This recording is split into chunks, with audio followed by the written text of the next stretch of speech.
What is up, ladies and gentlemen, boys and girls? It's your boy Darnell, aka Hank McCoy, and I'm going to bring you this sample bass beat. So some of you guys use Ableton. I use Ableton.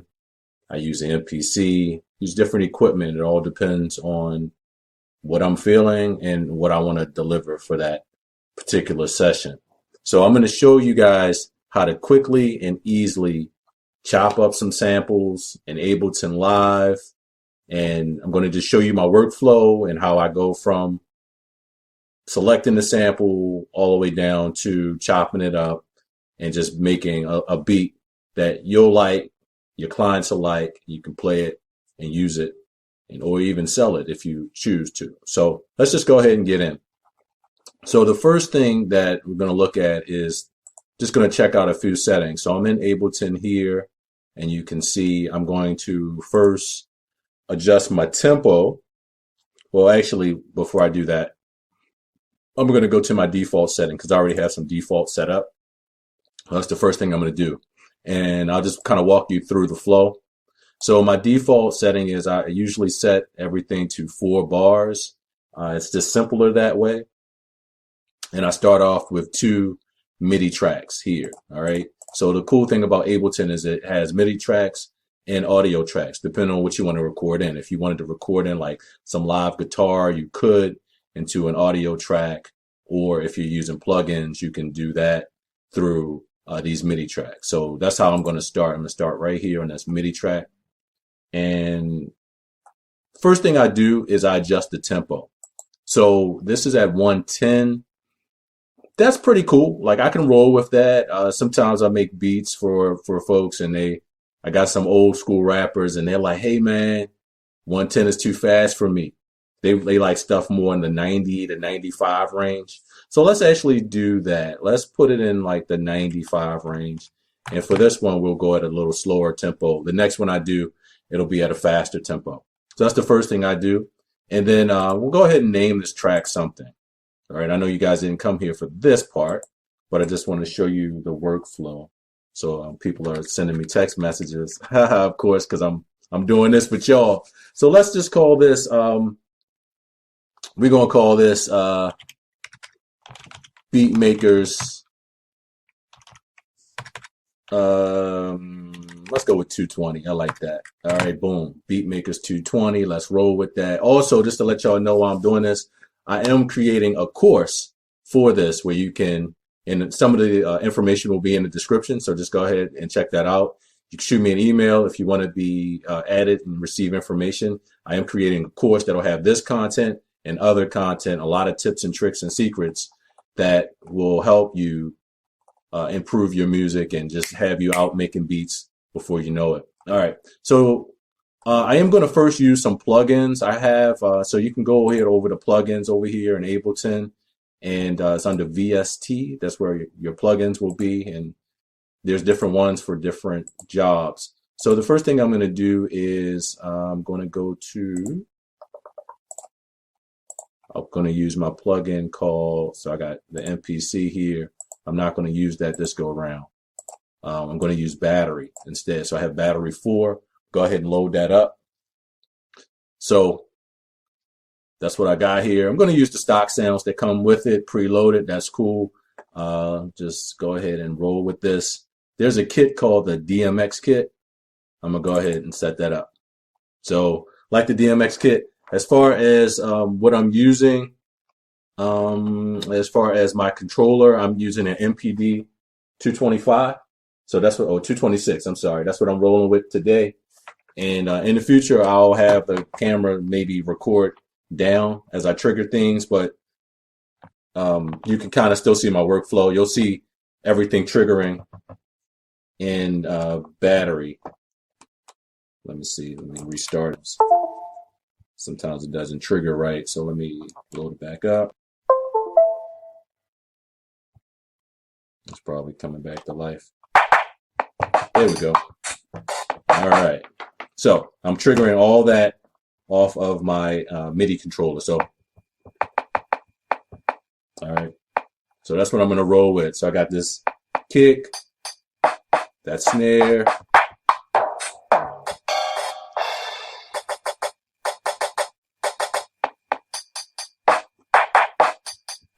that closed hi-hat. Where's the open hi-hat? Let me see something. Okay, so I think I'm gonna use the closed one. All right, so I'm gonna roll with that. So one of the things that I like to do is I have the quantize kind of preset, and some different people feel different ways about quantize, but I already have it preset. I'm gonna roll with what I have, and I'm gonna lay down the hi-hat, that one first. All right, now I can do it different ways. I can use the note repeat if I want to use that. Usually I don't, at least not with this particular controller. So what I'm going to do is just kind of punch it in manually.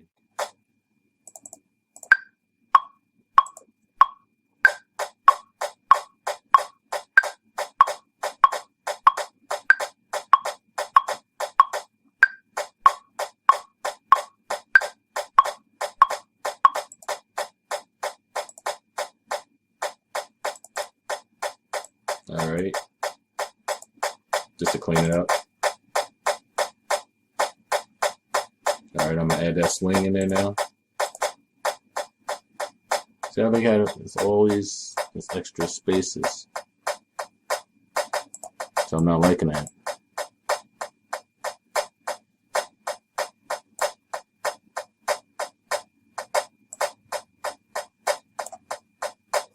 I'm cleaning it up a little bit.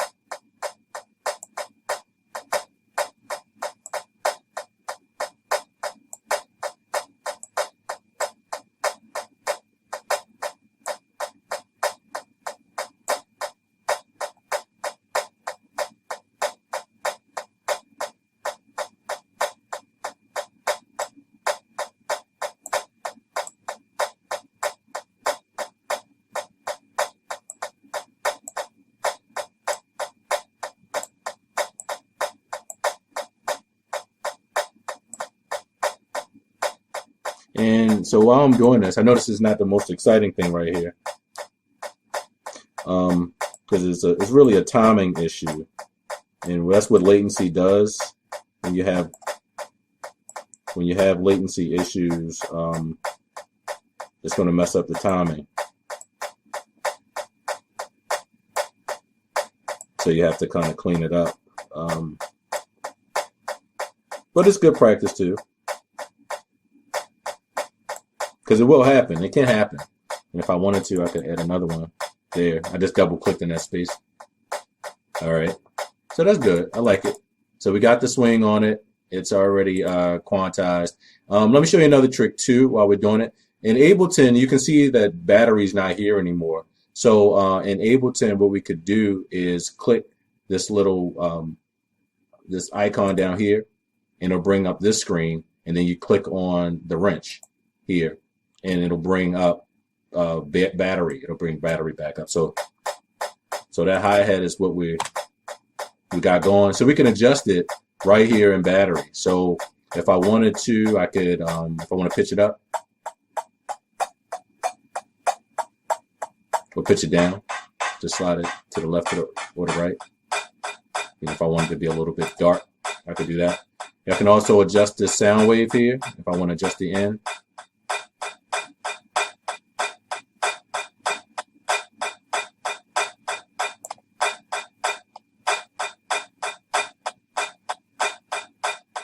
So you have a lot of control over what you do. If you want to turn it down, the volume,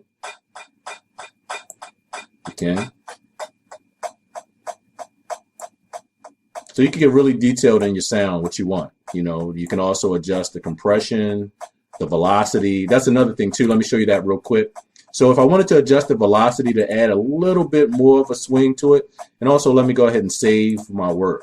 So I'm using a Windows machine, so I'm gonna hit Control S, and it'll save it. All right, if I double click on this here, you see these bars down here. These are the velocity. So what I usually do is I skip one, and this will naturally give the it'll give the hi-hats more of a swing feel.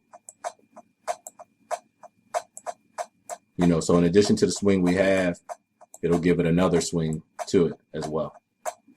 So it just gives it more bounce. And then we're going to start adding in some more elements in a second. All right, let me turn the volume up. All right. All right, cool. So then I'm going to add in the next one. So let me see, what would I like to do? Sometimes the biggest decision is figuring out what you want to do. All right, so let's add in that kick. I usually add the kick first, then the snare. So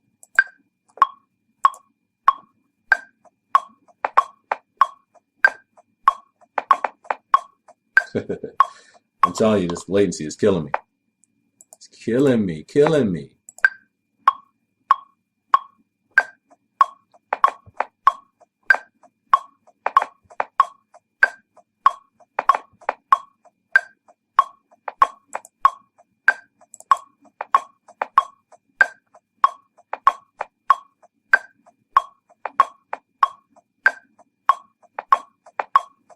All right, not really liking that one. So what I'm gonna do is zooming in. So I just go up to the top here, look at that magnifying glass, and it already knows which one is off step. And I can still use quantize if I want to tighten it up. I'm not going to use it this time. All right. So I turned off the record. I'm gonna turn it back on. Put the metronome back on. And I'm gonna turn it back on. Add in a snare.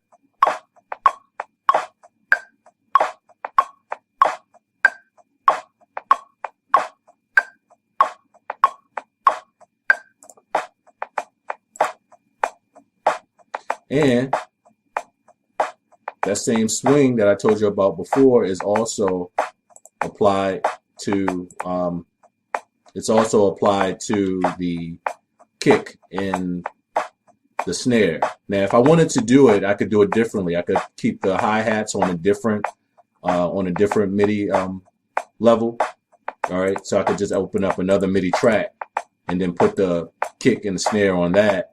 Or I could have a MIDI track for each one. I could have a MIDI track for the hi-hats.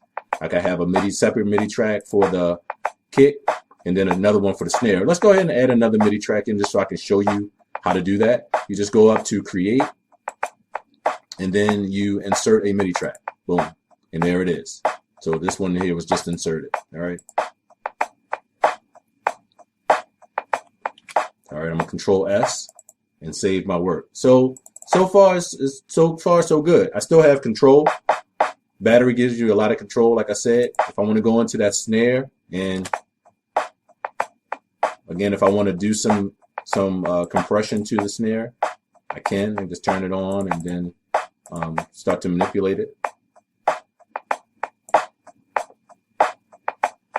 You can reverse it.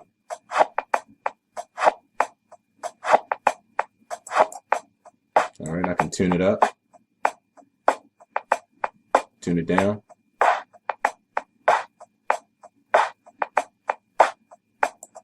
All right, cool. The thing I love about Ableton also is that it has all these effects. So if you go and you look in your categories, you can add all types of effects. If I wanted to add some compression or some delay on the drums, reverb, you know, I could do that. Let me show you actually.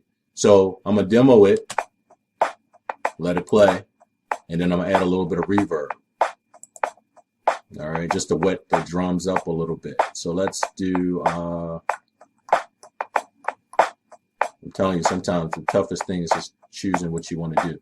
So let's add this one. I'm just drag and drop. So it changed the drums all together. Now, if I don't like that at all, I can adjust any of these settings. I can also turn it off. This little yellow button, if I click it, it goes back to where it was. I can turn it back on. And I'm going to turn this dry wet. I'm going to turn it back kind of dry. Let's make it just a little wet. All right. And it sounds like it's in the room, so I can adjust the density.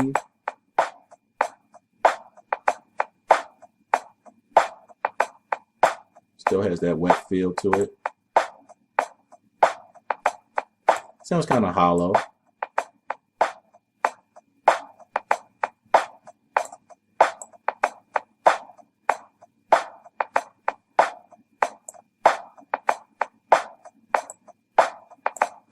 All right.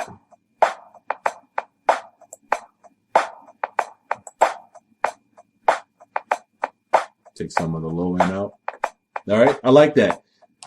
So if you look over here in the corner, you see this little asterisk. That lets you know that you have not saved your progress. I would advise you anytime you're using these DAWs, digital audio workstations, and Ableton is a DAW, that you save your work constantly. These things crash.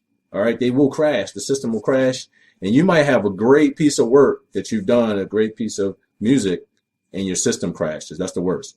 So just hit Control S if you're on Windows, and you see the asterisk went away. And we'll have this. We can close it.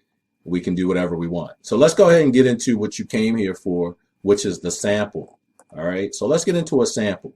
So what I'm going to do is I have all my samples loaded up in different files. So, and I just have them preloaded. And I'm gonna give a shout out to Booney Tunes because I have a few of their loops in their sample kits. And I have a bunch of other sample kits as well. So I'm gonna load up something from them. So I have volume 1. I gotta get some of the newer stuff. So let's see.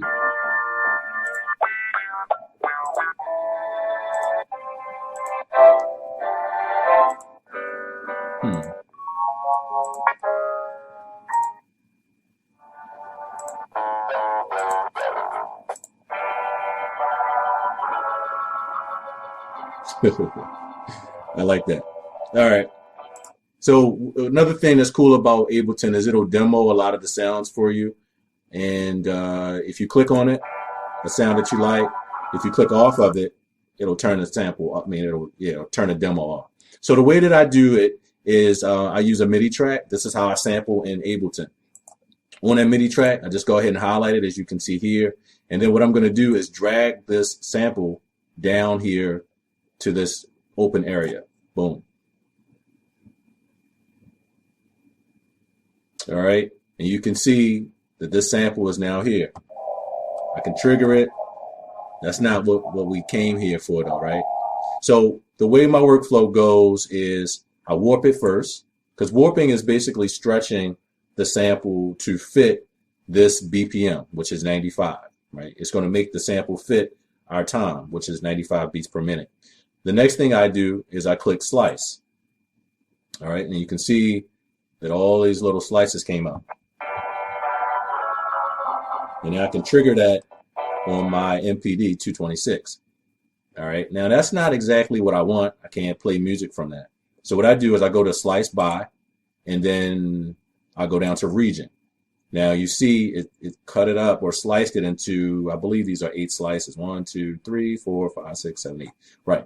So it's 8 total slices. I can trigger them.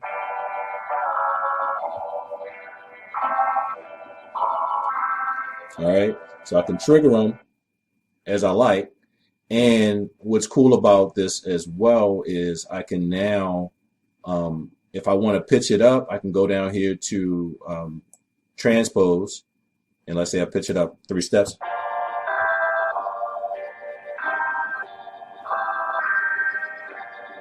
All right. So it'll keep it in step, and then it'll also pitch it up a couple of steps. So let's play around and see what we get. All right. So let's just demo some stuff.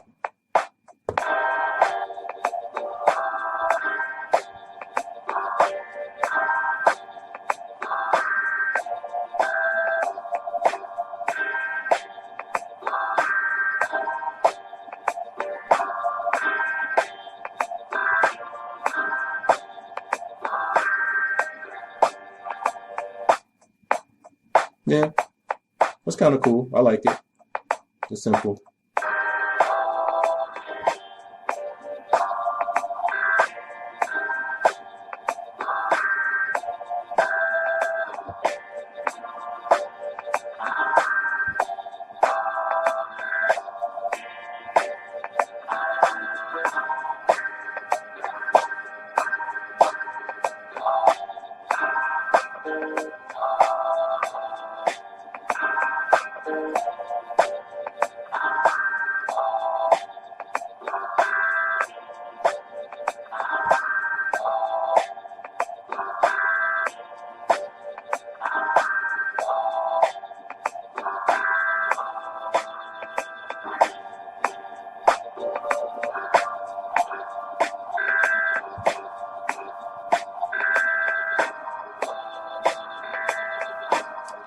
Hmm.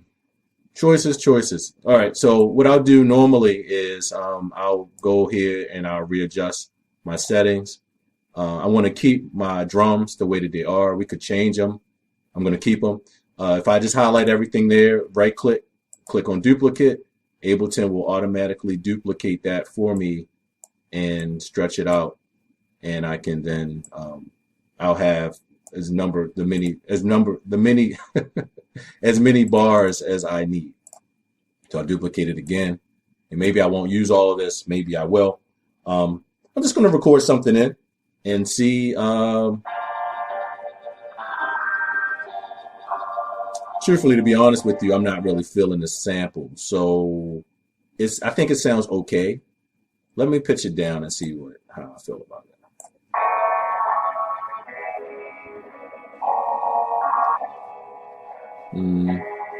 Yeah, I think it's all right.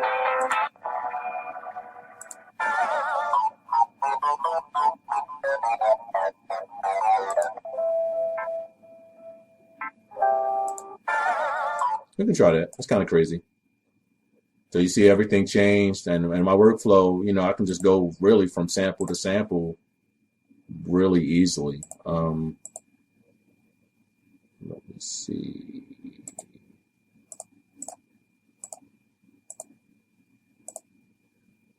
All right. You can also do this as well. You can go to beat, slice by beat, and then this is quarter. Depends on what you want. This is going to be less. That's half. So, it just depends on how detailed you want to be with it. If you just want it to be like 2, that's 2 slices. Quarter is good sometimes. Eighth. If you cut it down, if you chop it down too small,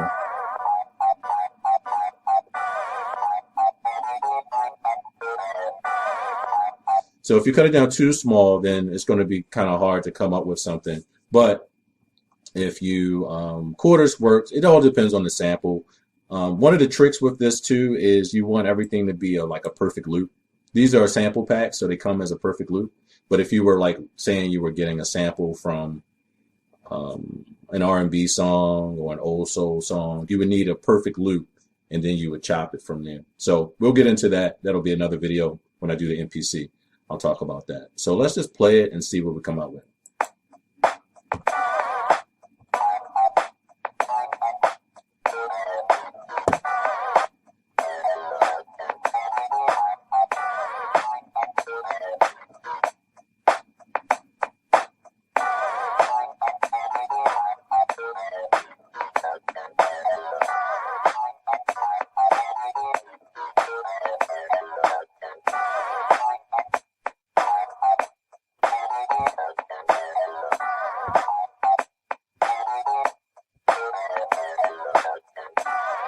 All right, I kind of like that.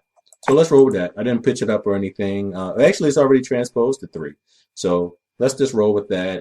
If you want to know what I'm playing, I'm basically triggering the 1st and the 4th, the 5th, the 8th, and then I'll play pads 2, 3, or 2, 3, 6, and 7.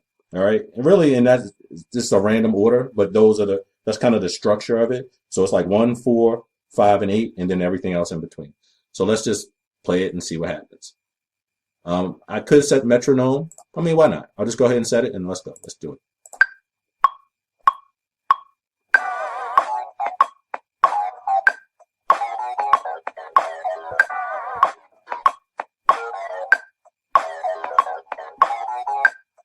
So I kind of like that. So what I'll do, that's 5 bars. That's where it ended. I can shrink this down to 5. I can move this back to 5, and it should be a perfect loop. Let's see. I'll turn the metronome off. Let's check it out.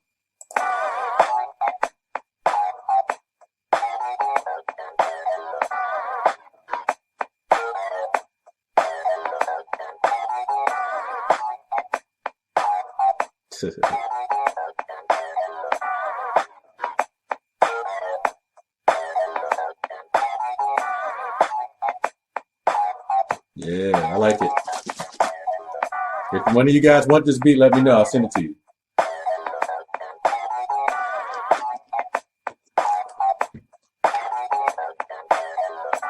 All right, so let me see what my time is. I look like I'm at 33 minutes. So what I'm gonna do is, um, I don't want it to be too long of a video. So I think this is where I'm gonna stop.